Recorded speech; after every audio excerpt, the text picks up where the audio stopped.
السلام علیکم ورحمۃ اللہ وبرکاتہ. نحمده ونصلي على رسوله الكريم اما بعد فاعوذ باللہ من الشیطان الرجیم. بسم اللہ الرحمن الرحیم. رب اشرح لي صدری ويسر لي امری واحلل عقدۃ من لسانی یفقهوا قولی. آج انشاءاللہ ہم پڑھیں گے سیدہ ربیع بنت نضر کے بارے میں. یہ نام دیکھنے میں ربیع لگتا ہے کہ ربیع جو ہوتا ہے وہ مرد کا نام ہوتا ہے اور عورت کے لیے ربیعہ. آپ میں سے ہے کوئی ربیعہ؟ اوکے. رابعہ تو کئی ہوتے ہیں، چوتھی، لیکن ربیع کا معنی کیا ہوتا ہے؟ بہار. تو ربیعہ کیا ہوئی؟ بہارن، بہار والی. ٹھیک. اور ربیع اس سے تصغیر ہے، یعنی ربیع کی تصغیر ہے ربیع. ربیع بنت نضر رضی اللہ عنہا. نام ربیع ہے، والد کا نام نضر بن ضمضم، ضمضم بن زید بن حرام. انصار کے خاندان بنو نجار سے تھی. انصار کے خاندان بنو نجار سے تھی. بنو نجار کون تھے؟ جن کی بچیوں نے نبی صلی اللہ علیہ وسلم کو ویلکم کیا تھا. ان کی کنیت ام حارثہ تھی. ام حارثہ، ان کے ایک ہی بیٹے تھے حارثہ جو جنگ بدر میں شہید ہوئے تھے. ان کی نسبت سے ام حارثہ کہلاتی ہیں. ان کا نکاح دور جاہلیت میں سراقہ بن حارث کے ساتھ ہوا تھا جو ہجرت سے پہلے ہی فوت ہو گئے، مسلمان نہیں ہوئے. لیکن ربیع اور ان کے بیٹے جب نبی صلی اللہ علیہ وسلم مدینہ تشریف لائے تو انہوں نے بھی اسلام قبول کر لیا. ان کے دو بھائی تھے، مالک بن نضر اور انس بن نضر. کچھ یاد ہے مالک بن نضر کون تھے؟ کون تھے؟ ام سلیم کے پہلے شوہر، جو ان کے اسلام لانے پر بہت ناراض ہوئے تھے. پھر وہ ان کو چھوڑ کے چلے گئے اور کہیں مارے گئے. مالک بن نضر سیدہ ام سلیم بنت ملحان کے شوہر تھے، جس سے ان کے دو بیٹے انس اور برا بن مالک تھے. انس بن مالک اور برا بن مالک. انس بن مالک کون تھے؟ جی کون تھے انس بن مالک؟ شابش، خادم رسول صلی اللہ علیہ وسلم. آپ کے صحابی اور خادم رسول تھے. انہوں نے 10 سال تک آپ کی خدمت کی تھی. کس کے بیٹے تھے؟ ام سلیم کے بیٹے تھے اور مالک سے تھے، یعنی یہی مالک بن نضر سے تھے. مالک نے اپنی اس بیوی کو چھوڑ دیا تھا کیونکہ مسلمان رہنے پر مصر تھی. مالک بن نضر کو کفر کی حالت میں قتل کیا گیا جبکہ ان کے بھائی انس بن نضر نے اسلام قبول کیا. انس بن مالک جو تھے انہوں نے جنگ احد میں بھی شرکت کی اور پھر شہید ہوئے. آپ کو معلوم ہے کہ یہ وہ صحابی ہیں کہ جب جنگ احد میں ان کے جسم پر 80 کے قریب زخم لگے تھے اور جب یہ شہید ہوئے تو ان کو کوئی پہچان نہیں پا رہا تھا. ان کی بہن یہ ربیع جو ہیں انہوں نے ان کی انگلیوں کے پوروں سے پہچانا. ان کے نام پر پھر انس بن مالک کا نام رکھا گیا تھا. یعنی ان کے شوہر تو ام سلیم کے شوہر تو مسلمان نہیں ہوئے لیکن بھائی مسلمان ہو گئے تھے. ٹھیک، یعنی ربیع کے بھائی مسلمان ہو گئے تھے جو چچا تھے کس کے؟ حضرت انس کے. پھر ان کے نام پر ان کا نام بھی تھا. ابن جریر طبری اپنی تاریخ کی کتاب میں قاسم بن عبد الرحمن بن رافع کے حوالے سے رقم فراز ہیں. کہتے ہیں انس بن مالک کے چچا انس بن نضر عمر بن خطاب اور طلحہ بن عبید اللہ سے ملے. وہ مہاجرین و انصار کے پاس غمزدہ بیٹھے ہوئے تھے. انہوں نے پوچھا یہاں کیوں بیٹھے ہو؟ کہنے لگے ہم نے سنا ہے محمد صلی اللہ علیہ وسلم کو شہید کر دیا گیا. یہ غمناک خبر سن کر تو ہمارے حوصلے ٹوٹ گئے. انس بن نضر نے کہا کہ اب تم زندہ رہ کر کیا کرو گے؟ انس بن نضر کون ہے؟ انس بن نضر انس بن مالک کے چچا. اور کون؟ ربیع. ربی نہیں ہے، ربیع. ربیع بنت نضر کے بھائی. کب شہید ہوئے؟ جنگ احد میں. تو یہ شہید کی بہن ہے اور ان کے بیٹے کب شہید ہوئے؟ جنگ بدر میں. اور ان کے شوہر کب فوت ہو گئے تھے؟ زمانے جاہلیت میں. تو یہ کیسی خاتون تھی جنہوں نے کتنے صدمے دیکھے. شوہر بھی گیا، بیٹا بھی گیا، بھائی بھی گیا، اور دوسرا بھائی بھی چلا گیا جو کفر کی حالت میں گیا. تو بہرحال ایک پورے خاندان کا وہ منظر دیکھ کر پھر ایک شخصیت کو سمجھنے میں زیادہ آسانی ہوتی. تو انس بن نضر نے کہا کہ اب تم زندہ رہ کے کیا کرو گے؟ حضور صلی اللہ علیہ وسلم تو شہید کر دیے گئے. اٹھو، جس مقصد کے لیے رسول اللہ صلی اللہ علیہ وسلم نے اپنی جان کی قربانی پیش کر دی، تم بھی اس مقصد کے لیے اپنی جانوں کے نذرانے پیش کر دو. اب جی کر کیا کرنا ہے؟ یعنی اگر آپ شہید ہو چکے ہیں تو ہمیں بھی ان کے نقش قدم پہ چلنا چاہیے. یہ تھا ان کا کہنا. اس کے بعد انس بن نضر جذبہ جہاد سے سرشار ہو کر دشمن کے مقابلے میں داد شجاعت دیتے ہوئے جام شہادت نوش کر گئے، یعنی جنگ احد میں. انہی کے نام پر مالک بن نضر کے بیٹے کا نام انس رکھا گیا تھا. انس کہتے ہیں کہ میرے چچا انس بن نضر جنگ بدر میں شریک نہ ہو سکے تھے. انہوں نے کہا، اللہ کے رسول، میں پہلی جنگ میں جس میں آپ نے مشرکوں کے ساتھ لڑائی لڑی غیر حاضر رہا. اگر اب اللہ تعالیٰ نے مجھے مشرکین کے مقابلے میں لڑنے کا موقع دیا تو میرا اللہ دیکھ لے گا کہ میں کیا کرتا ہوں، یعنی اپنا عمل دکھاؤں گا اور کس طرح دشمن کے ساتھ میں برد آزما ہوتا ہوں. اس سے کیا پتہ چلتا ہے؟ اس سے کون سی بات سمجھ میں آتی؟ جی ہاں، بعض اوقات زندگی میں ایسا ہوتا ہے کہ ہم ایک اپرچونٹی کھو دیتے ہیں کسی بھی وجہ سے. نیکی کا ایک بہت بڑا موقع ہمارے ہاتھ سے چلا جاتا ہے. جنگ بدر جیسی نیکی ہاتھ سے نکل جاتی. آپ کو معلوم ہے نا اہل بدر والوں کا مقام اللہ کی نگاہ میں کیا ہے؟ کیا ہے؟ جی، اللہ تعالیٰ نے ان پہ جھانک کے دیکھا اور ان سب کو معاف کر دیا، اور اس کے بعد ان کے لیے عام معافی کا ایک طرح سے اعلان، ان کو جنت کی بشارت ملی کہ اب جو چاہیں کریں. انہوں نے اتنے مشکل موقع پر اسلام کی خدمت کا کام سر انجام دیا. ہر ایک کی زندگی میں ایسا ہوتا ہے کہ بعض اوقات کوئی ایسی مجبوری ہو جاتی ہے، کوئی سستی ہو جاتی ہے، کوئی بھول ہو جاتی ہے، غفلت ہو جاتی ہے.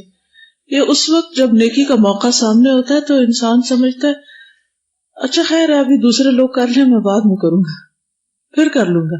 ہوتا ہے نا، کئی وجوہات ہوتی. کبھی آپ کے ساتھ تو نہیں ایسا کچھ ہوا؟ کوئی چھوٹی سی مثال دیجئے، سوچئے. کوئی یاد آئی بات؟ جی.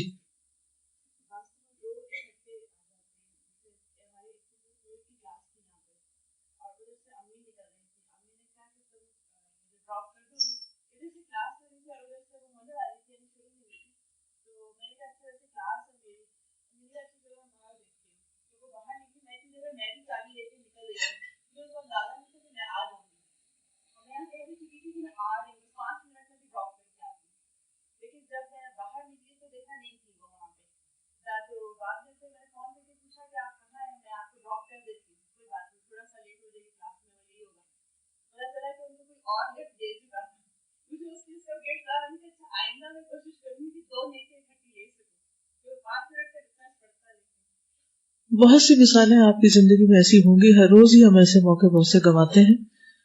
آج کے حوالے سے کہوں گی کہ مثلا کلاس شروع ہو چکی تھی اور کچھ لوگ ابھی باہر ادھر ادھر کچھ اور کر رہے تھے، اور جو دعا یہاں پڑھی گئی، یاد کرائی گئی، سکھائی گئی، وہ جو اس وقت موجود نہیں تھے ٹائم پر وہ نہیں سیکھ پائے.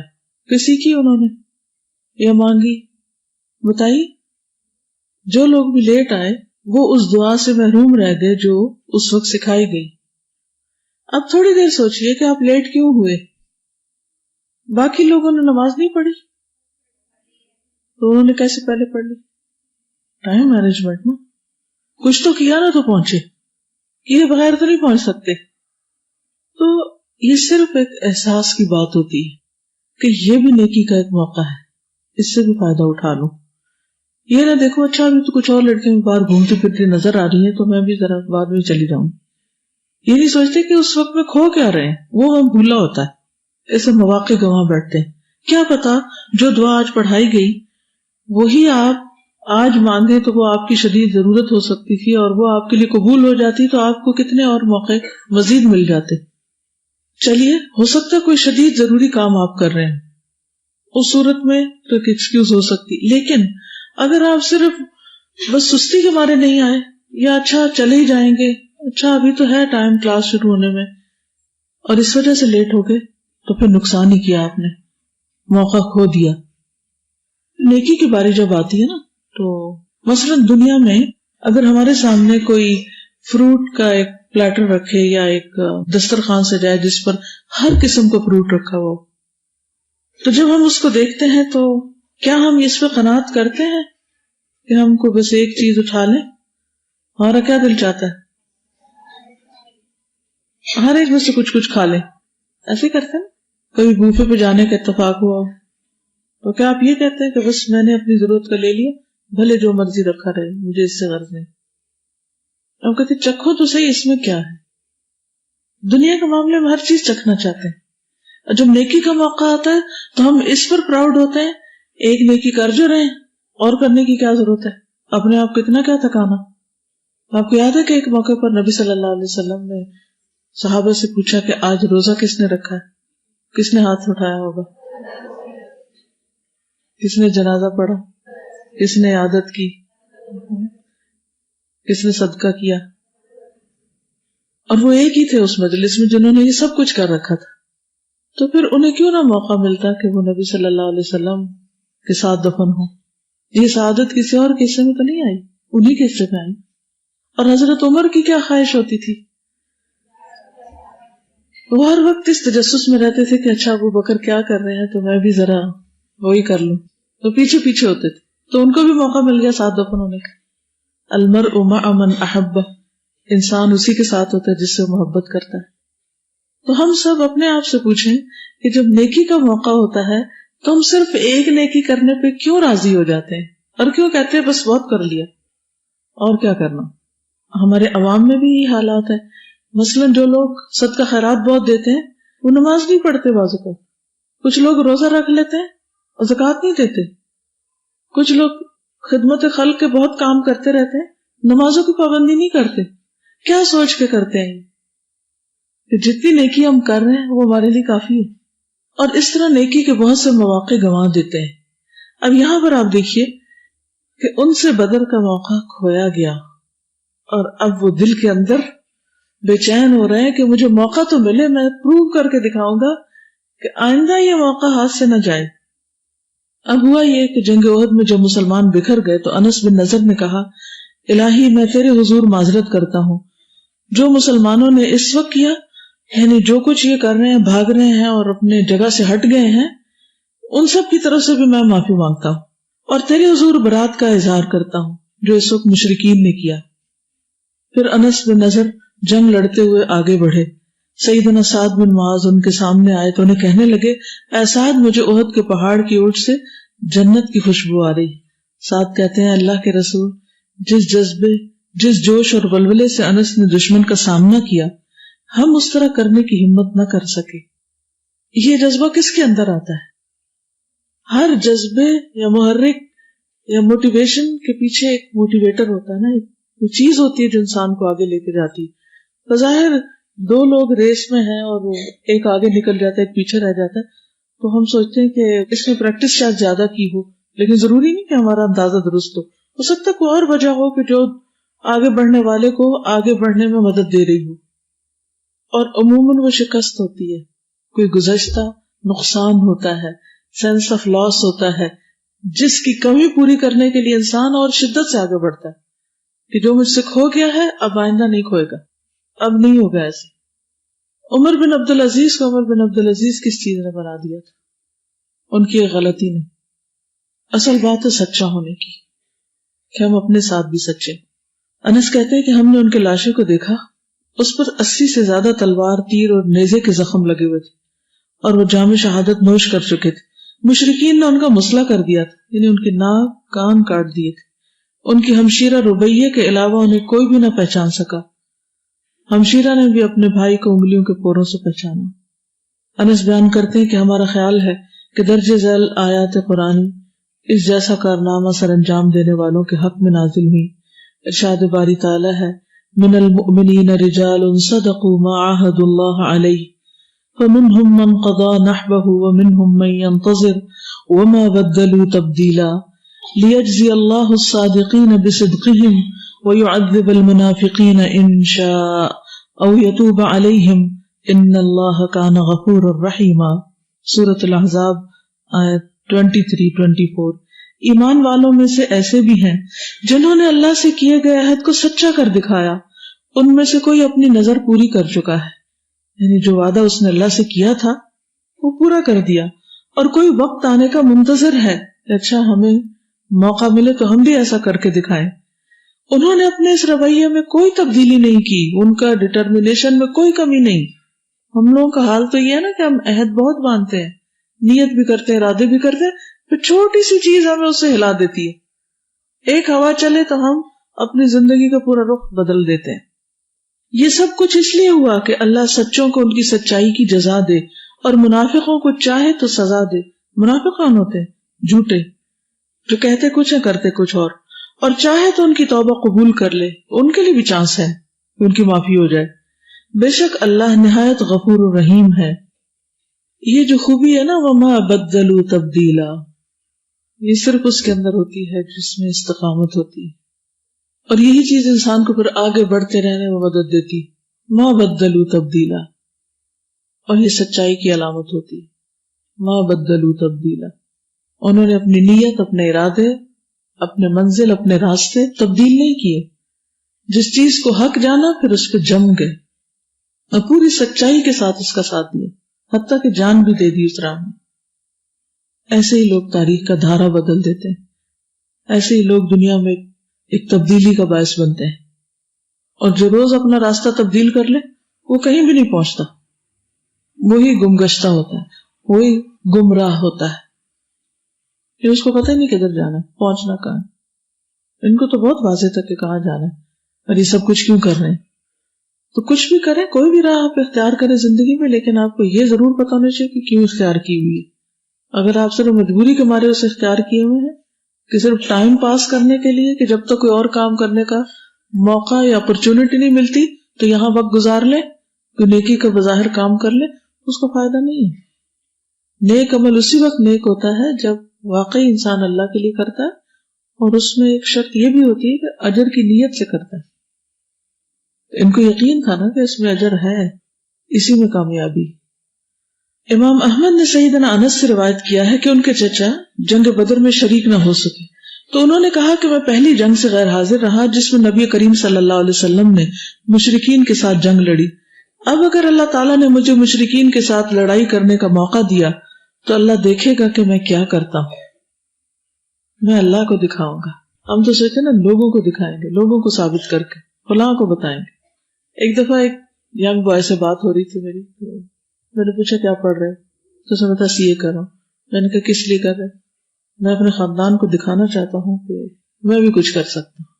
میں نے کہا اس سے کیا فائدہ ہو، خاندان دیکھ لے گا سو واٹ، پھر اس کے بعد آگے پھر خاندان بھول جائے گا. یعنی بعض اوقات ہم کچھ مقاصد کو اتنا بڑا سمجھتے اپنی زندگی میں اور ان کے لیے کام کرتے ہیں، اور یہ نہیں سوچتے پھر اس کے بعد. بہرحال اس کا ایک پیپر رہتا ہے، اس نے کر لیا، اور اب اس کی بڑی اچھی جاب بھی ہے کہیں.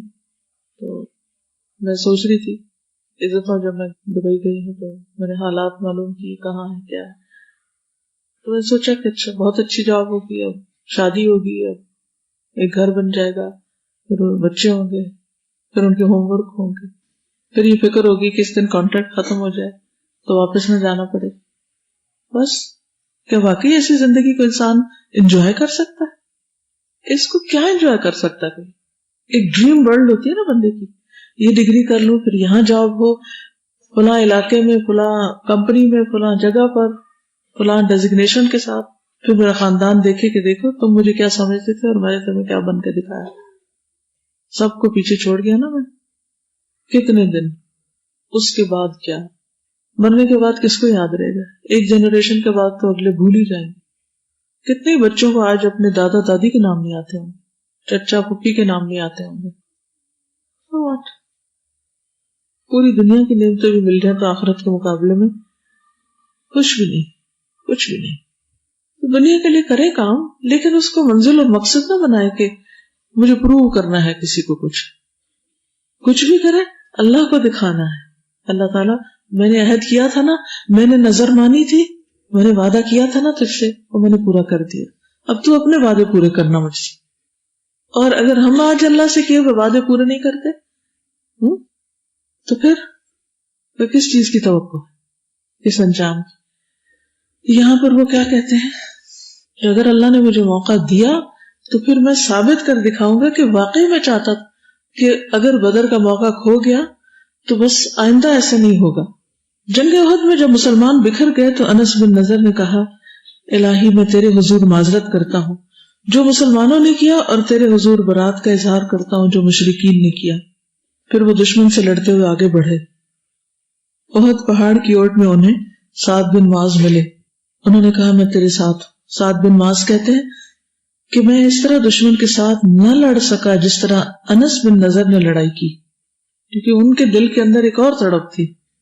لڑتے ہوئے ان کے جسم پر تلوار, تیر اور نیزے کے 80 سے زیادہ زخم لگے. ہم اس نوعیت کا کردار ادا کرنے والوں اور خود انس بن نضر کے بارے میں کہا کرتے تھے, یعنی یہ سعد بن معاذ کہتے ہیں کہ یہ آیات انہی کے بارے میں نازل ہوئی ہیں, من المؤمنین رجال, مومنوں میں سے کچھ لوگ ایسے ہوتے ہیں. مومن تو بہت ہوتے ہیں لیکن ایسے لوگ مومنوں میں کم ہوتے ہیں. ہر ایک جیسا نہیں ہوتا. کچھ لوگ کبھی اپنے بھول میں غفلت میں بہت پیچھے ہوتے ہیں, پھر جب جاگتے ہیں تو وہ بہت اوپر چلے جاتے ہیں. تو ہم کن مومنوں میں سے, جیسے اللہ تعالیٰ ایک اور جگہ پر فرماتے ہیں نا, یرفع اللہ الذین آمنوا منکم والذین اوتوا العلم درجات.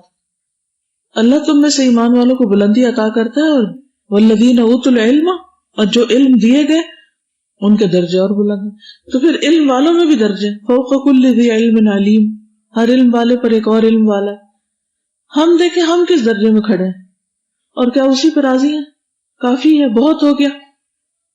یہ انسان کو زندگی میں تھوڑی تکلیف کی زندگی, تھوڑی مجاہدہ کی زندگی بسر کرنی چاہیے کہ کسی حد پہ رکے نہیں, جو خیر اور بھلائی کے راستے.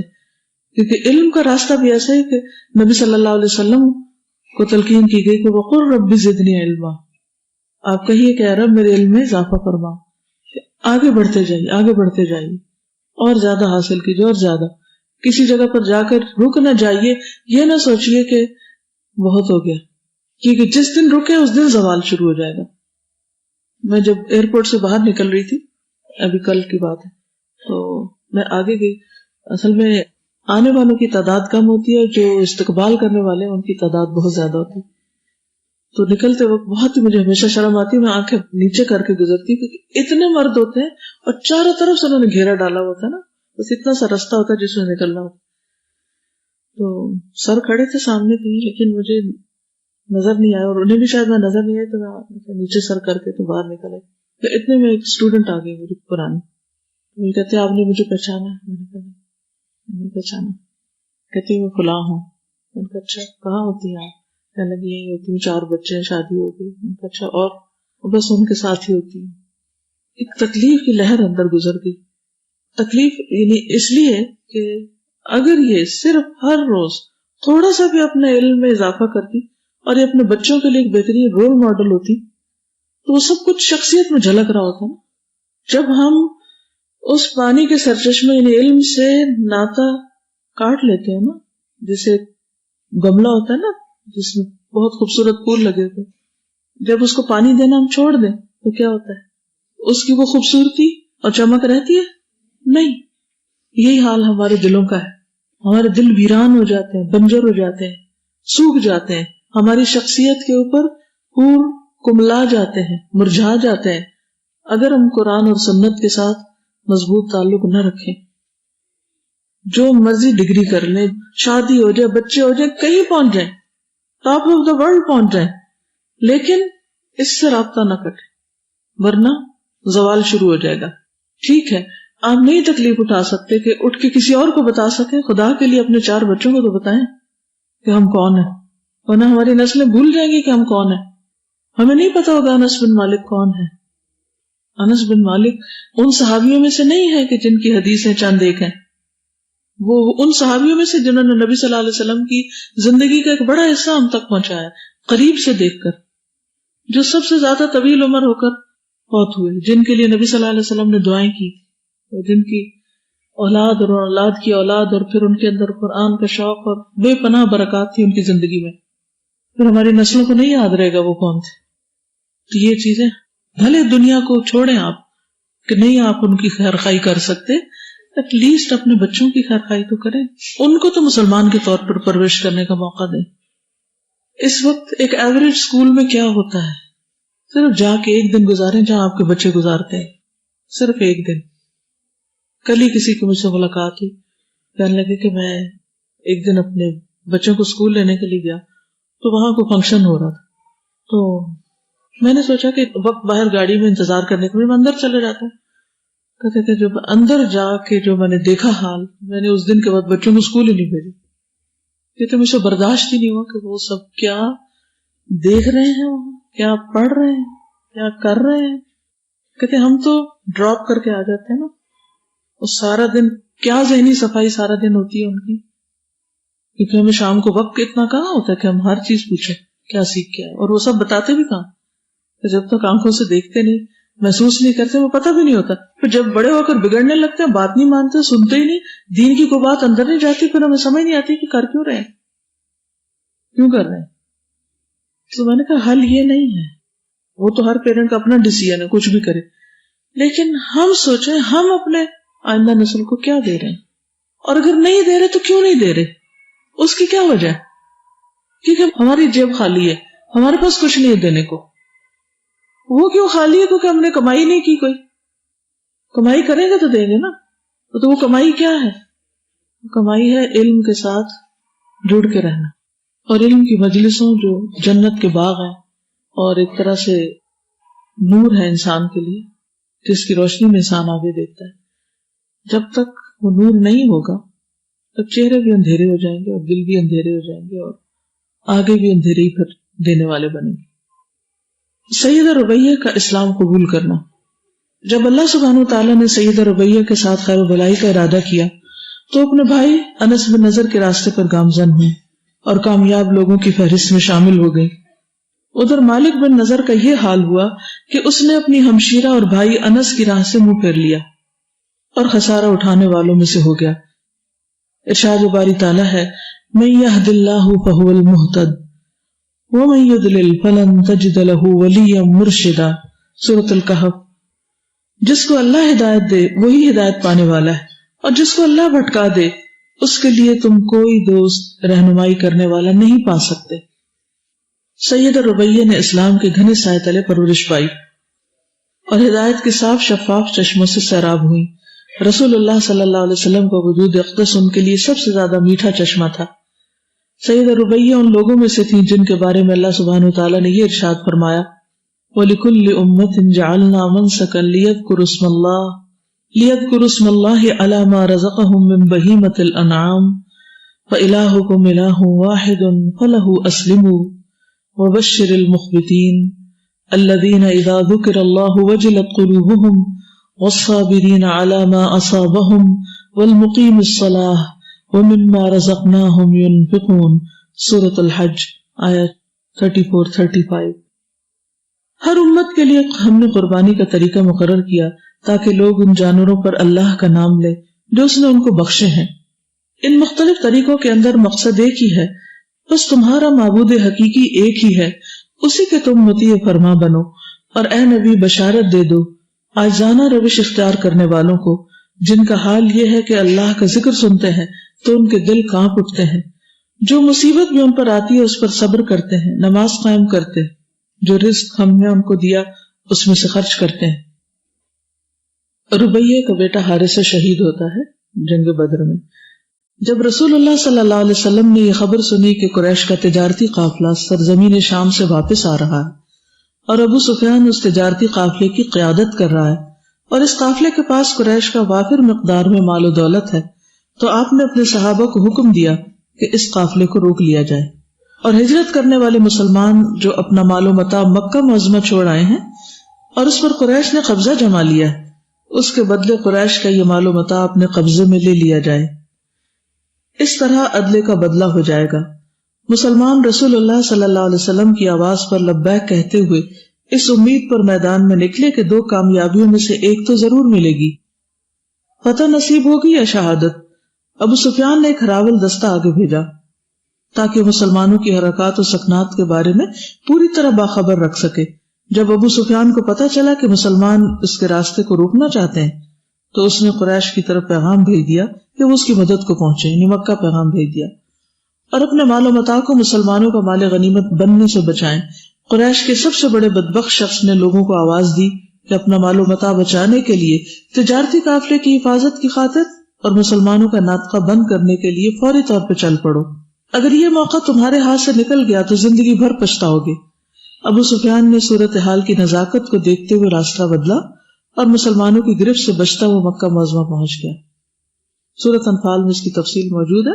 جب قریش نے دیکھا کہ ان کا سارا مال ان تک پہنچ گیا ہے اور انہیں معمولی نوعیت کا بھی مالی نقصان اٹھانا نہیں پڑا تو قریش نے برملا یہ کہنا شروع کر دیا کہ اب ہمیں مسلمانوں کے ساتھ جنگ کرنے کی ضرورت نہیں، لیکن ابو جہل کے سر پر جنگ کرنے کا بھوت سوار تھا، یعنی اس کو بہانا چاہیے تھا۔ اس نے پختہ ارادہ کر لیا کہ مسلمانوں کا کام تمام کر دیا جائے اور انہیں صفحہ ہستی سے مٹا دیا جائے۔ اس نادان کو یہ معلوم نہ تھا کہ تقدیر اس کے ساتھ کیا چاہتی ہے اور اسے کس طرح برے انجام سے دوچار ہونا ہوگا۔ لوگ ابو جہل کے اصرار پر بادل نخواستہ اس کے ساتھ میدان جنگ کی طرف نکل پڑے۔ قرآن مجید میں آتا نا لو تواعدتم لاختلفتم فی المیعاد، یہ تو اللہ تعالیٰ کی طرف سے ایک سبب بن گیا کہ مسلمانوں کو یہ کامیابی نصیب ہو اور دشمن جو ہے وہ ذلیل و رسوا ہو۔ رسول اللہ صلی اللہ علیہ وسلم کو جب اس بات کا علم ہوا کہ قریش 1000 جنگجو افراد پر مشتمل لشکر کے ساتھ مسلمانوں کے ساتھ لڑنے کے لیے میدان بدر میں پہنچ چکے ہیں تو رسول اللہ صلی اللہ علیہ وسلم 313 مسلمانوں کو ہمراہ لے کر میدان بدر کی طرف روانہ ہوئے۔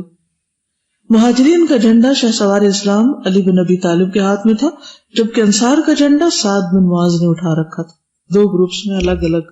دونوں لشکر آمنے سامنے صف آرا ہوئے۔ سیدنا سعد بن معاذ نے تجویز دی کہ رسول اللہ صلی اللہ علیہ وسلم کے لیے سائبان بنا دیا جائے، یعنی تھوڑا سا چھپر لگا دیا جائے جس میں بیٹھ کر آپ جنگ کی نگرانی کر سکیں، یعنی مانیٹر کر سکیں اور اپنی تجاویز سے نواز سکیں۔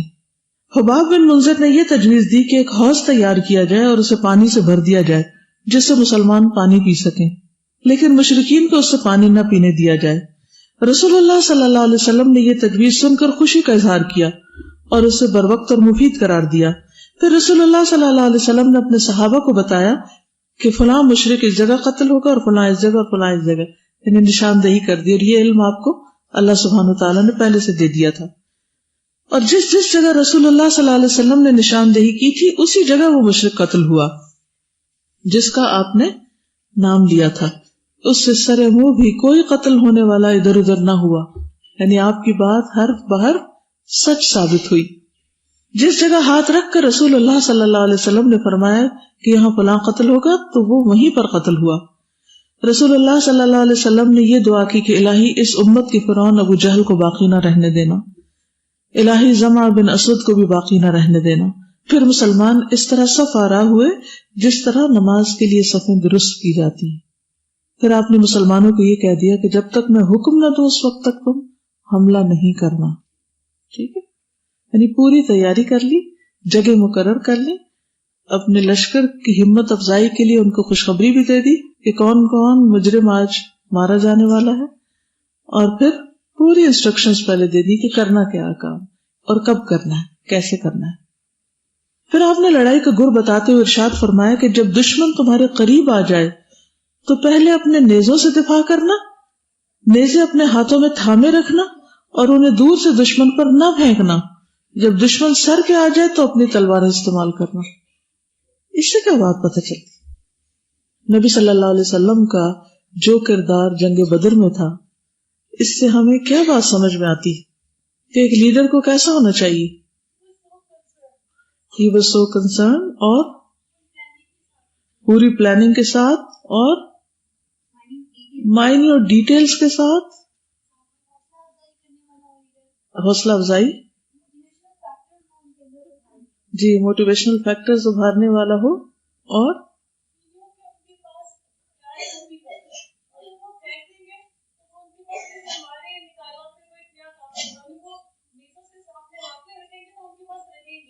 آپ دیکھیں کہ جتنے چاہیں ہتھیار ہوں لیکن استعمال وہی کیے جائیں جس کی ضرورت ہے اور جب ضرورت ہے. مینس کو ریسورسز کو یوز کرنے کے لیے اسٹریٹجیز اور ٹیکٹکس آنے چاہیے. اللہ پر توکل تو ہے، بھروسہ ہے، لیکن اس کے ساتھ ساتھ اپنی طرف سے پوری تیاری اور پوری پلاننگ. اور جی اس سے یہ بھی پتہ چلتا ہے کہ نبی صلی اللہ علیہ وسلم کتنے بہترین سپہ سالار تھے. ٹھیک ہے نا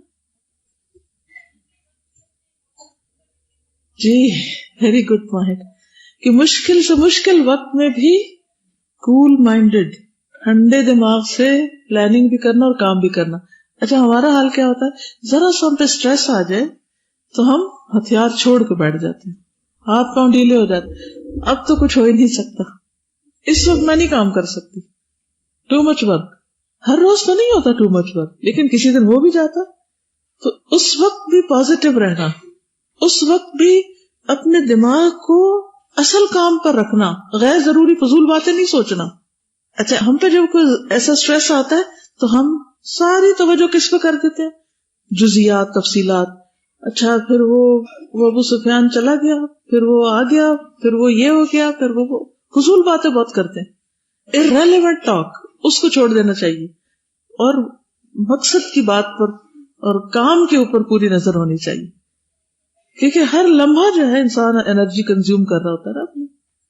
اب اس میں آپ دیکھیے کہ پانی کا انتظام، نبی صلی اللہ علیہ وسلم کے لیے چھپر کا انتظام، صف بندی کی بات، نیزے کب استعمال کرنے ہیں اور تلواریں کب استعمال کرنی ہیں، اور پھر میدان جنگ کا نقشہ بتایا، اور پھر کہاں کون مارا جائے گا، اور پھر ساتھ دعا بھی کر رہے ہیں. اور خود کس میں مشغول ہو جاتے ہیں، آپ ہر موقع پر دعائیں کرتے نظر آتے ہیں، لیکن اس موقع پر جتنی آہوزاری اور جس شدت کے ساتھ آپ نے دعائیں کی شاید ہی کسی اور موقع پر ہو.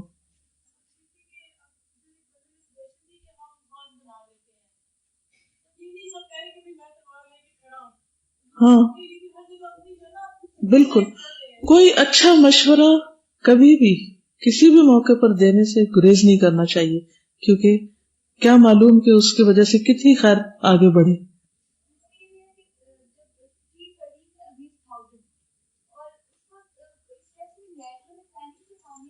بالکل، بہت سے لوگ اسٹریس مینجمنٹ نہیں جانتے. اگر اس سارے کو آپ دیکھیں نا تو اس میں اسٹریس مینجمنٹ کے بہت سارے اصول نظر آتے ہیں. مثلا اگر کوئی ہمارے گھر کے دروازے پر بکس کا بنڈل چھوڑ دے اور ہم نے اس کو اندر رکھنا ہو گھر میں کہیں، تو یہ نہیں کرنا چاہیے کہ وہ اٹھا کر جگہ تلاش کرے، ادھر رکھیں کہ ادھر رکھیں کہ ادھر رکھیں ادھر رکھیں. پہلے یہ دیکھ لے کہ جگہ کون سی، پھر ایک ہی دفعہ اٹھا کے وہاں سے وہاں رکھتے. سادہ یہ زبردست چیز، ایک جو پاور آف تھاٹ، اور اس سے جو 313 لوگ ہیں ان کو بتا دیا گیا یہ شخص یہاں پہ قتل ہوگا، یہ یہاں پہ قتل ہوگا. اور ایمان کی جو طاقت ہے اس کے ساتھ جو ہے وہ پھر وہی ہونا ہے، یعنی وہ تو اللہ تعالیٰ نے بتایا تھا، لیکن انہوں نے یہ نہیں کہ اس میں تقدیر اور تدبیر کا بھی بہترین کمبینیشن نظر آتا ہے. یہ نہیں کہ اچھا ہو تو انہیں مرنا تو ہے ہی، ہاں، اور اللہ کے رسول صلی اللہ علیہ وسلم سچے رسول ہیں. بالکل.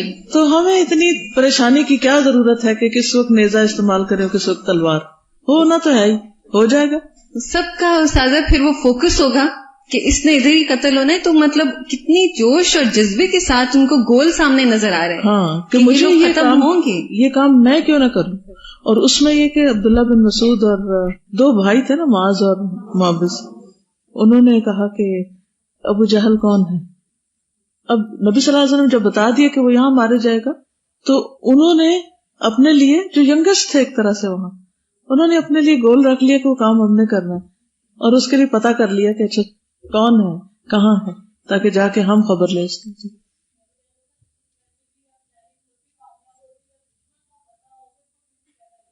صحیح ہے، یہ بھی پلاننگ کا حصہ ہے کہ جس سے مقابلہ ہے اس کا بھی پتا ہو. اصل بات یہ کہ اگر مقصد پتا ہے نا تو پھر یہ سب چیزیں سمجھ آتی.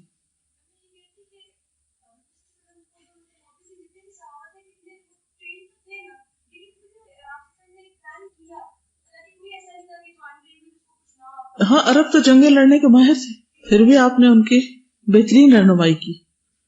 راوی بیان کرتا سب سے پہلے عتبہ بن ربیعہ، اس کا بھائی شیبہ بن ربیعہ، اور بیٹا ولید بن عتبہ کھل کر سامنے آئے. کہنے لگے ہمارے مقابلے میں کون نکلے گا؟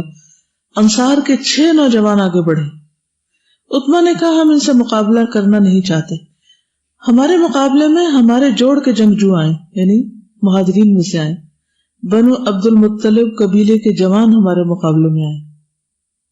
رسول اللہ صلی اللہ علیہ وسلم فرمایا اے علی تم اٹھو، اے حمزہ تم اٹھو، اے عبادہ بن حارث بن عبد المطلب تم اٹھو.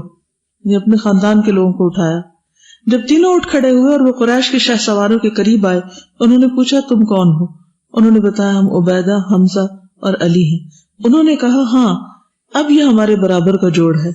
اللہ کا کرنا یہ ہوا کہ عتبہ، شیبہ اور ولید تینوں قتل ہو گئے. عبیدہ بن حارث میدان میں نکلے، ان کے مقابلے میں عتبہ آگے بڑھا. دونوں نے ایک دوسرے پر تلوار کا وار کیا جس سے دونوں زخمی ہو گئے. حمزہ اور علی نے عتبہ پر یک بارگی وار کیا جس سے وہ قتل ہو کر زمین پہ گر گیا. دونوں نے اپنے ساتھی عبیدہ بن حارث کو اٹھایا اور لشکر اسلام کے پیچھے لے گئے. ان کی ایک ٹانگ اس جنگ میں کٹ گئی تھی. پھر گھمسان کا رن پڑا اور مارکا آرائی کی چکی گھومی. مسلمانوں نے بہادری کے جوہر دکھلائے اور اللہ تعالیٰ اور دین کے دشمنوں کے مقابلے میں ہمت، جرأت اور شجاعت کا بھرپور مظاہرہ کیا. رسول اللہ صلی اللہ علیہ وسلم اللہ تعالیٰ سے گریہ وزاری کر رہے تھے اور اللہ تعالیٰ سے فتح کے وعدے کو پورا کرنے کا مطالبہ کر رہے تھے. اللہ سبحانہ وتعالیٰ سے یہ امید کر رہے تھے کہ وہ مسلمانوں کو کامیابی سے ہمکنار کرے. سیدنا ابو بکر صدیق رسول اللہ صلی اللہ علیہ وسلم کی اللہ تعالیٰ کے حضور گریہ وزاری اور مسلمانوں کی مدد طلب کرنے کے لیے آہوزاری کی رقت آمیز کیفیت کو دیکھ کر گھبرا گئے تھے.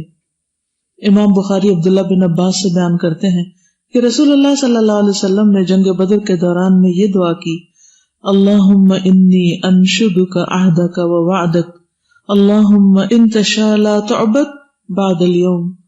الہی میں تجھے تیرا عہد اور وعدہ یاد دلاتا ہوں. الہی اگر تو چاہے ان تھوڑے سے مسلمانوں کو بھی ہلاک کر دے تو پھر آج کے بعد تیری عبادت نہیں کی جائے گی. یہ بھی دعا کا ایک طریقہ ہے، یہ بھی اللہ سے بات کرنے کا ایک سلیقہ ہے. رسول اللہ صلی اللہ علیہ وسلم نے کبھی دعا میں صرف اللہ کی حمد و ثنا بیان کی، کبھی جو چیز مانگنے کی ہے اسے بعض الفاظ میں مانگا، اور کبھی اللہ کی رحمت کو کچھ اور الفاظ سے جوش دلایا. اصل میں ہم جب دین پر عمل کرتے ہیں نا تو اتنے زیادہ ایک خانے میں بند ہو جاتے ہیں کہ مخصوص طریقے سے میتھمیٹکس کے سوال حل کرتے ہیں، بس کہ یہ وقت ہے، یہ حکم ہے، بس یہ کرنا ہے، یہ کرنا ہے، یہ کرنا. اس سے آگے اللہ تعالیٰ سے ایک محبت کا تعلق اور ایک جیتا جاگتا تعلق. ایک ہوتا ہے ڈیڈ ریلیشن شپ اور ایک ہوتا ہے لائیو ریلیشن شپ. لائیو ریلیشن شپ کب ہوتا ہے؟ کسی کے ساتھ بھی زندہ تعلق کب ہوتا ہے؟ ہاں بتائیے. جب آپ کمیونیکیشن رکھتے ہیں اور موقع کی مناسبت سے، حالات کے مطابق. آپ میں سے کسی کا کسی سے بہت اچھا ریلیشن شپ ہے، یہاں نہیں، گھر میں یا کہیں بھی؟ ٹھیک ہے. اچھا میں یہ سوال کیوں کر رہی ہوں آپ سے، بلا اس کا کیا مقصد ہے یا ایویں ہی کر رہی ہوں؟ ہاں میں یہ چاہتی ہوں کہ ہمارا اللہ تعالی سے ایک جیتا جاگتا تعلق ہو جائے، صحیح والا تعلق ہو جائے، اور ہم صرف ایک رٹے رٹائے انداز میں اللہ تعالیٰ سے صرف دعائیں کرنے والے نہ ہوں کہ بس ایک اٹھے ہیں اور دھیان کہیں ہے اور منہ سے کچھ بول رہے ہیں اور بس اللہ کو یاد کر رہے ہیں. کیونکہ اللہ کی یاد بہت بڑی چیز ہے نا، وَلَا ذِكْرُ اللَّهِ اکبر، بہت بڑی چیز ہے اللہ کی یاد. تو اس یاد میں کوئی روح ہونی چاہیے. اس کو آپ سمجھنے کے لیے اپنے انسانوں کے ساتھ جو آپ کے ریلیشن شپس ہیں ان کو سمجھیے اور اس کے ذریعے پھر اس تعلق کو سمجھیے.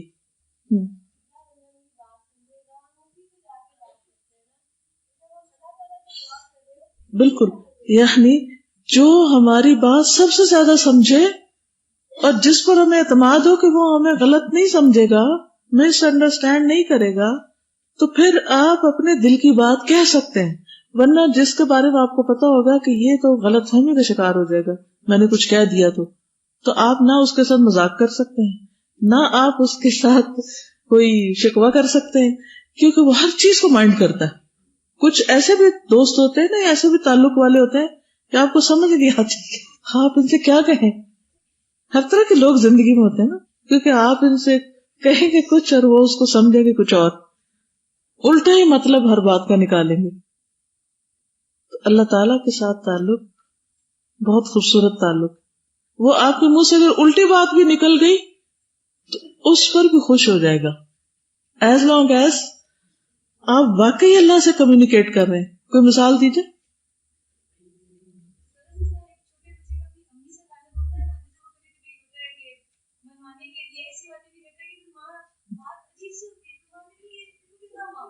اپنے بہن بھائیوں کو دیکھیے اور اپنے بچوں کو دیکھیے, آپ دیکھیں گے کہ ہر بچے کا آپ کے ساتھ تعلق, ہر بہن بھائی کا آپ کے ساتھ تعلق کا لیول فرق ہے یا نہیں.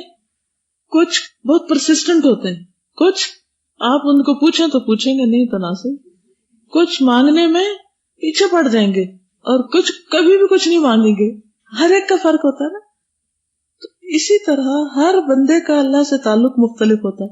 دیکھنا ہی چاہیے کہ سب سے خوبصورت تعلق کیسا ہوتا ہے, اور اس میں صرف یہ نہ سوچیں ہمیں کیا پسند ہے, تو اس میں یہ دیکھیں اللہ تعالیٰ کو کیا پسند ہے, وہ ہمیں کیسے دیکھنا چاہتا ہے.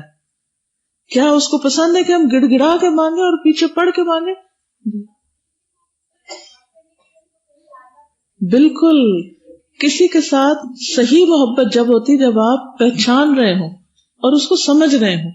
اللہ کی معرفت کے بغیر اللہ سے محبت کے دعوے بالکل جھوٹے ہیں, کیونکہ آپ کو پتہ ہی نہیں چلتا پھر کہ مجھے کس وقت کیا بہیو کرنا چاہیے. کیوں کہا جاتا ہے سیرو فی الارض, اور زمین میں چلو پھرو اور اللہ کی نشانیاں دیکھو, غور و فکر کرو. اللہ تعالیٰ کی معرفت دو طریقے سے ہوتی ہے, اللہ کی آیات کے ذریعے اور اللہ کی نشانیوں کے ذریعے جو اللہ نے کائنات میں پھیلا رکھی ہیں. تو اصل مقصد کہنے کا یہ ہے کہ جب تک آپ اللہ کو پہچانتے نہیں تو اللہ سبحانہ تعالیٰ کے ساتھ آپ کا تعلق درست ہو ہی نہیں سکتا.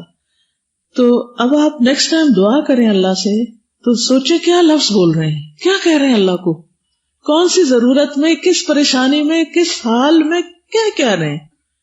ایک تو مسنون دعائیں ہیں, ان کو تو پڑھیے, یاد کیجیے, لیکن اس کے ساتھ ساتھ اپنی زبان میں بھی مانگیے اور اپنی ضرورت کو اللہ سبحانہ تعالیٰ کے سامنے رکھیے. دل کی حالت کھول کے رکھ دیجیے. یہ کہنا کافی نہیں اللہ کو تو پتا میں کیا سوچ رہی ہوں. جی مجھے سادہ اس پہ یاد آئے کہ جب میں حج پہ گئی تھی نا تو وہ ساری دعائیں یاد کر کے کہ وہاں پڑھنی ہے اور یہ کر کے تو میں پڑھ رہی تھی. جب میں بیٹھی تھی کچھ مجھے نہیں بھی پوری طرح یاد تھی تو کتاب بھی پکڑی تھی, تو میرے ساتھ ایک خاتون بیٹھی تھی اور وہ بہت سمپل سی خاتون تھی. وہ کہہ رہی تھی میرے سونے اللہ جی تو سن لینا میری گل, میرے دل دی گل سن لینا. تو مجھے اتنا رونا ہے کہ میں اسے یاد کر کے میری وہ اسپرٹ نہیں بن رہی جو اس ایک جملے سے اس کی بنی, بس تو میرے اللہ جی میری گل سن لینا, میری گل سن, یہی کہتی جا رہی تھی وہ صرف, اور ہم یاد کر کے رٹے لگا کے. تو مجھے لگا کہ میری دعاؤں میں وہ اسپرٹ نہیں تھی اور اس کی دعاؤں میں کتنی اسپرٹ تھی جس طرح وہ اپنی فیلنگز کا اظہار کر رہی تھی. تو یہ جو کتاب میں دعائیں ہیں نا, ان کو بھی پڑھنے کا طریقہ کیا ہے کہ صرف الفاظ کے اوپر سے نہیں گزریے. اکثر سفر میں میری کوشش ہوتی ہے کہ میں یہ ساری پڑھ لوں, مانگ لوں, کیونکہ دعائیں قبول ہوتی, تو پھر میں رک جاتی ہوں دعا کے اوپر, پھر غور کرتی ہوں, پھر آگے جاتی ہوں, پھر پیچھے آتی ہوں. تو کوشش کر کے شعوری طور پر محسوس کراتی ہوں اپنے آپ کو کیا مانگ رہی ہوں. اگر یہ پتہ ہی نہیں مانگ کیا رہی ہوں, صرف لفظ بول رہی ہوں, تو کیا مانگا. تو یہ بات ان کی درست ہے کہ بعض اوقات انسان کے دل کے اندر سے جو بات نکل آتی 100 باتوں پہ بھاری ہوتی ہے.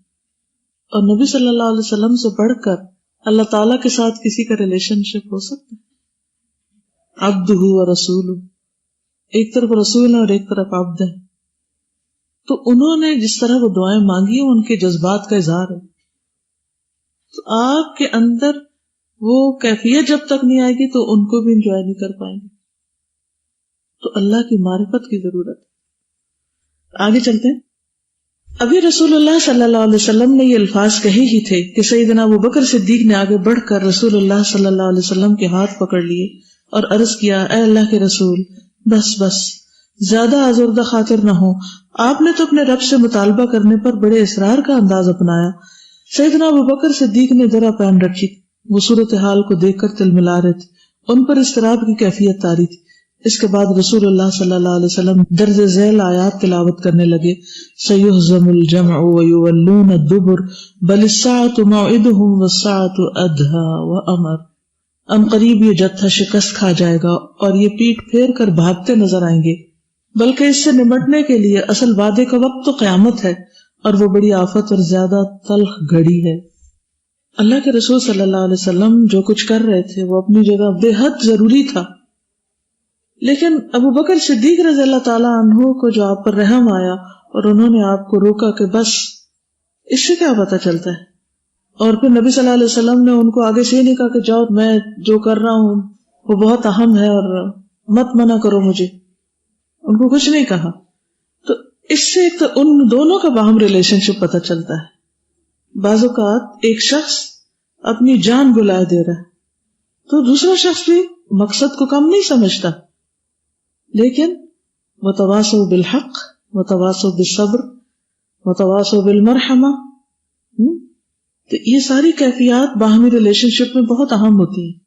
کسی وقت ایک شخص بہت سمجھدار ہونے کے باوجود اس کے اوپر ایک ایسی کیفیت ہو سکتی ہے جسے دوسرا کوئی نہیں سمجھ پا رہا ہوتا سوائے اس کے جو حقیقی معنوں میں اس کو سمجھتا ہو. اس میں انسان جب کسی کے بارے میں کوئی بھی ایسی چیز سمجھے تو اسے جھجکنا نہیں چاہیے، دوسرے کے ساتھ ذکر کر دینا چاہیے، چاہے عمر میں آپ سے بڑے کیوں نہ، آپ کے والدین ہوں، آپ کے کوئی بزرگ ہوں. تو کئی دفعہ وہ چھوٹی سی بات پہ پریشان ہو رہے ہوتے ہیں تو ہم یہ سوچتے ہیں یہ تو والدین ہے نا، ان کو تو سب کچھ پتہ ہی ہے، اب ہم انہیں کیا بتائیں گے، سوچتے ہیں نا ایسے. لیکن بعض اوقات ان کو بھی پیار سے بتانے کی ضرورت ہوتی ہے. ٹھیک ہے، چلیے. رسول اللہ صلی اللہ علیہ وسلم کا چہرہ مبارک دمک پڑا اور آپ نے سیدنا ابو بکر سے فرمایا، اے ابو بکر خوش ہو جاؤ، آپ کے پاس اللہ کی مدد آ گئی. یہ دیکھو جبریل اپنے گھوڑے کی لگام پکڑے آ رہے ہیں اور اس پر گرد و غبار دکھائی دے رہا ہے. ایک دوسری روایت میں عبداللہ بن عباس سے مروی ہے کہ نبی کریم صلی اللہ علیہ وسلم نے جنگ بدر کے دن یہ ارشاد فرمایا، یہ دیکھو جبریل نے جنگی اسلحہ زیب تن کی اپنے گھوڑے کے سر کے بالوں کو پکڑا ہوا ہے، یعنی آپ کو دکھائی دے رہے تھے. رسول اللہ صلی اللہ علیہ وسلم نے اہل ایمان کو جنگ پر برانگیختہ کرنے کے لیے ارشاد فرمایا، والذی نفس محمد بیدہ لا یقاتلہم اليوم رجل فیقتل صابرا محتسبا وقتل غیر مدبر الا ادخلہ اللہ الجنہ. قسم اس ذات کی جس کے ہاتھ میں محمد صلی اللہ علیہ وسلم کی جان ہے، آج جو بھی صبر کرتا ہوا ثواب کی نیت سے آگے بڑھتا ہوا اور پیچھے نہ ہٹتا ہوا قتل کیا جائے گا، اسے اللہ جنت میں داخل کر دے گا. جب یہ فرمان عمیر بن حمام نے سنا تو اس کے ہاتھ میں کھجوریں تھی جنہیں وہ کھا رہا تھا. اس نے کہا بس بس میرے اور جنت کے درمیان بس یہ میری زندگی ہی تو ہے، دشمن مجھے قتل کر دے گا تو میں سیدھا جنت میں جاؤں گا. یہ خیال آتے ہی انہوں نے کھجوریں پھینک دی، تلوار پکڑ کر دشمن کی صفوں میں داخل ہو گئے اور دشمن کی صفوں کو چیرتے ہوئے مسلسل آگے بڑھتے گئے. انہوں نے پیچھے مڑ کر نہ دیکھا یہاں تک کہ وہ داد شجاعت دیتے ہوئے جام شہادت نوش کر گئے. اللہ تعالیٰ انہیں اپنی جوار رحمت میں جگہ عطا فرمائے. سیدنا انس بن مالک فرماتے ہیں کہ رسول اللہ صلی اللہ علیہ وسلم نے بسیسہ نامی شخص کو جاسوسی کے فرائض سر انجام دینے کے لیے بھیجا تاکہ وہ ابو سفیان کے تجارتی قافلے پہ نظر رکھے. انس بیان کرتے ہیں کہ جس وقت میں گھر آیا اس وقت گھر میں میرے اور رسول اللہ صلی اللہ علیہ وسلم کے علاوہ کوئی نہ تھا. اس نے رسول اللہ صلی اللہ علیہ وسلم کو تجارتی قافلے کی صورتحال سے آگاہ کیا. اس کے بعد رسول اللہ صلی اللہ علیہ وسلم نے یہ اعلان کیا کہ جس کے پاس سواری کا بندوبست ہے وہ ہمارے ساتھ اپنی سواری پر سوار ہو کر چلے. رسول اللہ صلی اللہ علیہ وسلم اپنے صحابہ کو اپنے ساتھ لے کر مشرکین سے پہلے میدان بدر میں پہنچ گئے اور آپ نے اپنے تمام صحابہ سے یہ فرما دیا، میرے پیچھے رہنا، تم میں سے کوئی آگے نہ بڑھے. جب مشرکین قریب آ گئے تو رسول اللہ صلی اللہ علیہ وسلم نے فرمایا، قوموا الی جنت عرضها السماوات والارض، اس جنت کی طرف اٹھو جس کی چوڑائی آسمانوں اور زمین کے برابر ہے. عمیر بن حمام انصاری نے عرض کیا، اے اللہ کے رسول، واقعی جنت کی چوڑائی آسمان اور زمین کے برابر ہے؟ واقعی؟ آپ نے فرمایا ہاں. تو انہوں نے کہا بخن بخن. تو پھر تو مسئلہ ہی کچھ نہیں، یعنی کہ جسم کہتا ہے واہ واہ، اتنی بڑی جنت. اس سے بھی یہ پتہ چلتا ہے کہ کس طرح نبی صلی اللہ علیہ وسلم نے اپنے ساتھیوں کو ساتھ ساتھ انسٹرکشن دی اور کس طرح موٹیویٹ کیا. انہیں یہ نہیں کہا کہ میدان جنگ کی طرف چلو. انہیں کیا کہا؟ قوموا الی جنت، جنت کی طرف چلو. اسی لیے 313 کے اندر اتنا بڑا جذبہ آ گیا کہ وسائل کم بھی ہوں لیکن جذبے بلند ہوں تو پھر کیا ہوتا ہے. اور بعض اوقات وسائل بہت زیادہ ہوں لیکن کوئی اسپرٹ ہی نہ ہو لوگوں میں. اس دفعہ میں کہیں پر تھی تو کسی جگہ کو میں نے وزٹ کیا تو میں نے کہا یہ تو بہت جگہ ہے، یہاں اور کلاسز شروع ہونی چاہیے. تو بہرحال ایک اسٹوڈنٹ کی جو ذمہ دار ہے ان کی میل آئی، کہنے لگی کہ آپ کا کیا خیال ہے کہ ایک اور کلاس شروع کرنا بہتر ہے یا پھر پہلے سٹاف کو بہت اچھی طرح ٹرین کیا جائے. obviously دونوں چیزیں ضروری ہیں لیکن ہم صرف ایک چیز کو دیکھتے دوسری کو نہیں دیکھتے. وہ کس طرح کہ ہم سوچتے ہیں آئیڈیل سچویشن اور پریکٹیکل کو نہیں دیکھتے. ایک اور جگہ میرا جانا ہوا تو وہاں انہوں نے کہا کہ ہم سے کام ہینڈل نہیں ہوتا، سٹاف بہت کم ہے.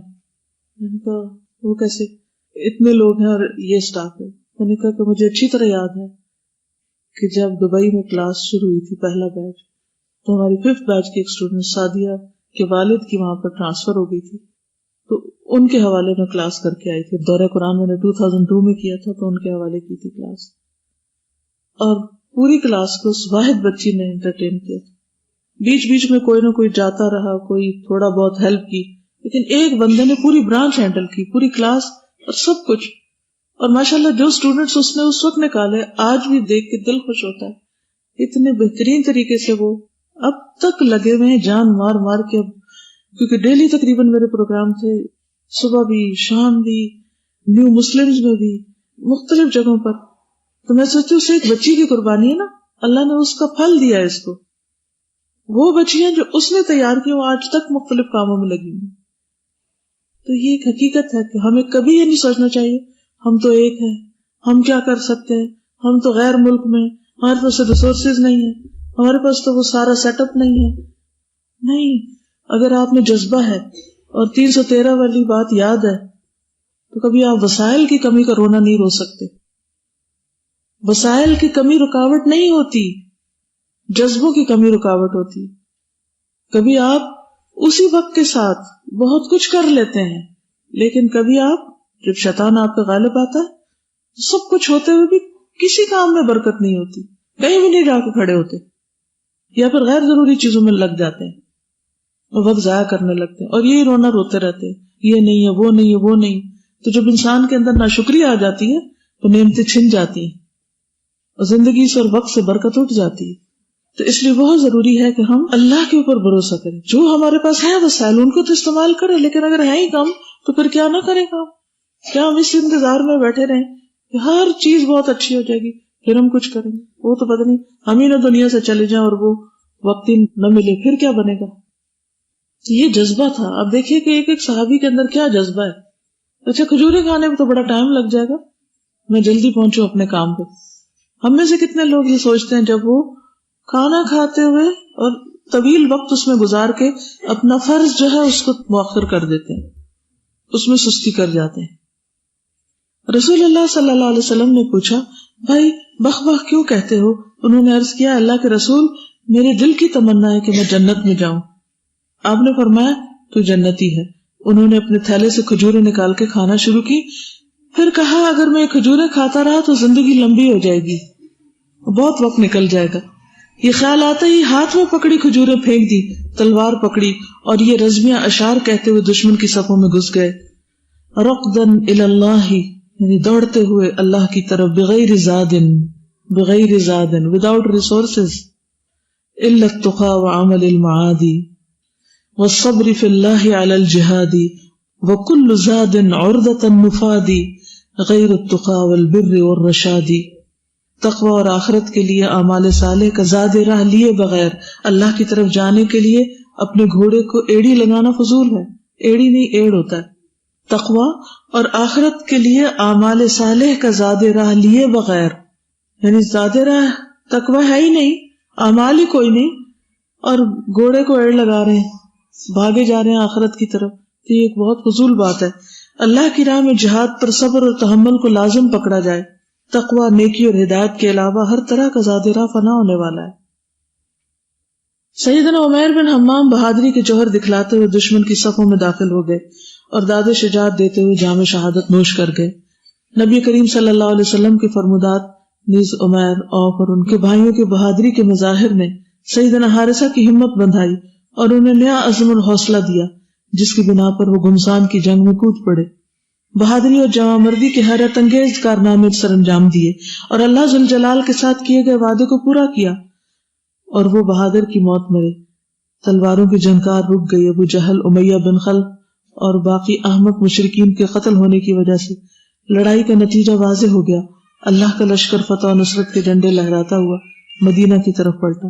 جنگ سے واپس آنے والوں کے اہل خانہ نے ان کا استقبال کیا۔ سیدہ ربیہ بنت نضر بھی اپنے جوان مرد شیر دل بہادر بیٹے کے استقبال کے لیے انتظار میں تھی۔ ان کی دلی تمنا تھی کہ وہ اپنے بیٹے کو دیکھیں، لیکن کیا ہوا؟ ربیہ بنت نصر کے افسردہ ہونے اور انتظار بسیار کی بنا پر میدان جنگ سے واپس آنے والے شخص کے دل میں رحم آ گیا۔ قریب ہوا اور بولا، اے ام حارثہ، اپنے بیٹے کے حوالے سے ثواب کی نیت کر لو۔ میں نے اسے دیکھا ہے کہ وہ جام شہادت نوش کر کے میرے سامنے زمین پہ گرا تھا۔ یہ خبر سن کر ام حارثہ پہ سکتہ طاری ہو گیا اور بھرائی آواز میں انا للہ و انا الیہ راجعون کہنے لگی۔ انہوں نے ہر چند صبر و تحمل کا مظاہرہ کیا، لیکن آنکھوں سے آنسو بہنے لگے۔ سیدہ ربیہ نے اپنے بیٹے کی پرورش اسی مقصد کے لیے کی تھی جس کو آج اس نے حاصل کر لیا۔ اس انجام کی خبر سننے کے لیے تیار تھی، لیکن کیا وہ کسی سے اس کی شہادت کی خبر سن کر وہیں سے گھر واپس چلی جائیں؟ کیا بیٹی کی شہادت کے بعد اس کو فراموش کر دیں؟ انہوں نے گھر واپس جانے کے بجائے اس بات کو ترجیح دی کہ بیٹے کے بارے میں خود آگے بڑھ کر معلومات حاصل کرے کہ واقعی وہ شہادت پا چکا ہے، کیا وہ واقعی زندگی کی بازی ہار چکا ہے، اس کا لاشا کہاں ہے، وہ کس حال میں ہے۔ رسول اللہ صلی اللہ علیہ وسلم کے علاوہ اس کا شافی جواب کون دے، اور کون اس کے اضطراب کو سکون کا روپ دے، اور کون اس کے خوف کو امن کا لبادہ پہنائے۔ سیدنا انس فرماتے ہیں کہ جنگ بدر میں حارثہ کو شہید کر دیا گیا، جبکہ ابھی وہ لڑکپن کی عمر میں تھے۔ ان کی والدہ نبی صلی اللہ علیہ وسلم کی خدمت میں حاضر ہوئی، عرض کیا، اللہ کے رسول، آپ حارثہ کے بارے میں جانتے ہیں؟ وہ میرا بیٹا مجھے کتنا عزیز تھا، میرا شوہر فوت ہو چکا تھا اور ایک ہی بیٹا تھا۔ اگر وہ جنت میں ہے تو میں صبر کر لیتی ہوں اور اجر و ثواب کی نیت کر لیتی ہوں، اور اگر کوئی دوسری صورت ہے تو بتائیے میں کیا کروں۔ رسول اللہ صلی اللہ علیہ وسلم نے انہیں تسلی دیتے ہوئے فرمایا، غم نہ کرو، جنت کوئی ایک ہی نہیں بلکہ جنتیں بہت سی ہیں، اور تیرا بیٹا جنت الفردوس میں ہے۔ رسول اللہ صلی اللہ علیہ وسلم کا جواب سیدہ ربیہ کے لیے ٹھنڈک اور سلامتی والا ثابت ہوا۔ انہوں نے اپنے بیٹے حارثہ کے بہتر انجام پر اللہ تعالیٰ کی تعریف کی اور اپنی جگر گوشے کی اللہ کی راہ میں سخاوت کر کے اپنے گھر کو واپس آئیں۔ تھوڑے عرصے بعد سیدہ ربیہ کا ایک خاتون کے ساتھ جھگڑا ہوا۔ ربیہ نے اس عورت کا دانت توڑ دیا۔ اس عورت کے گھر والے رسول اللہ صلی اللہ علیہ وسلم کی خدمت میں حاضر ہوئے۔ انہوں نے شکایت کی کہ سیدہ ربیہ نے ہماری خاتون کا دانت توڑا ہے۔ ربیہ اور ان کا بھائی انس بن نضر نبی کریم صلی اللہ علیہ وسلم کی خدمت میں حاضر ہوئے۔ رسول اللہ صلی اللہ علیہ وسلم نے فرمایا، اس زیادتی کا بدلہ دینا ہوگا۔ آپ نے یہ نہیں کہا کہ تو نے اپنا بیٹا دیا تھا لہذا آج تم سے کوئی انتقام نہیں لیا جائے گا یا بدلہ نہیں لیا جائے گا۔ امام بخاری اس واقعے کو اس طرح بیان کرتے ہیں کہ سیدہ ربیہ نے ایک خاتون کا دانت توڑ دیا۔ رسول اللہ صلی اللہ علیہ وسلم نے قصاص کا حکم دیا۔ انس بن نضر نے عرض کیا، اللہ کے رسول صلی اللہ علیہ وسلم، مجھے قسم اس ذات کی جس نے آپ کو حق کے ساتھ بھیجا ہے، اس کا دانت نہیں توڑا جائے گا۔ تو جس خاتون کا دانت ٹوٹا تھا اس کے اہل خانہ دیت لینے پر راضی ہو گئے اور انہوں نے قصاص کا مطالبہ چھوڑ دیا۔ رسول اللہ صلی اللہ علیہ وسلم نے فرمایا، ان من عباد اللہ من لو اقسم علی اللہ لابرہ، بلا شبہ اللہ کے بندوں میں سے کوئی ایسا بھی ہوتا ہے کہ اگر وہ اللہ پہ قسم ڈال دے تو اس کی لاج رکھ لیتا ہے۔ یہ ہے ریلیشن شپ، کہ وہ اگر اللہ پہ قسم ڈال دے تو اللہ اس کی لاج رکھ لیتا ہے، اس کی بات پوری کر دیتا ہے۔ اللہ سبحانہ وتعالیٰ نے سیدنا انس بن نضر کی قسم کی لاج رکھ لی۔ یہ لاج صرف صبر کرنے والی اور اجر و ثواب کی نیت رکھنے والی مومنہ سیدہ ام حارثہ کے اکرام و احترام کی بنا پر رکھی، اور ان کی سچائی تھی نا۔ جب انسان اپنی نیت میں سچا ہوتا ہے تو اللہ تعالیٰ اس کی بات پوری کر دیتا ہے۔ سیدہ ام حارثہ اور ان کے بیٹے نے اللہ تعالیٰ سے کیا گیا وعدہ پورا کر دکھلایا۔ اللہ تعالیٰ شہید احد انس بن نضر پر اپنی رحمت کی برکھا برسائے۔ اللہ سبحانہ وتعالیٰ سیدہ ربیہ اور ان کے بیٹے کو اپنی رحمت سے نوازے اور انہیں جنت الفردوس عطا فرمائے۔ بس صرف کوئی ایک بات بتا دیجئے جو اس کلاس کے بعد آپ اپنے عمل کے لیے یاد رکھیں گی. آپ بتائیے آپ نے کیا سوچا, کیا کریں گی؟ اپنی دعاؤں کو بہتر بنائیں گے آپ, نیت کی سچائی, اور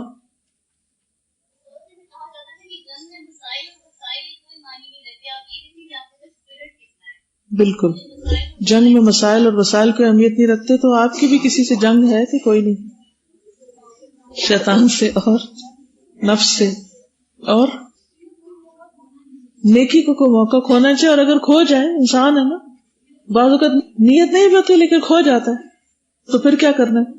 پھر اس کو تلافی دنیا میں زندگی میں ہی کر دینی. کوئی بھی مشکل ہے اللہ سے مدد مانگنی, اپنا تعلق اللہ سے بہتر بنانا, اور اس کے لیے اللہ تعالیٰ کی پہچان کرنی اور معرفت حاصل کرنی. اللہ سے دعا کرتے ہوئے جھجکنا نہیں. ٹھیک, اوکے, جزاکم اللہ خیرا.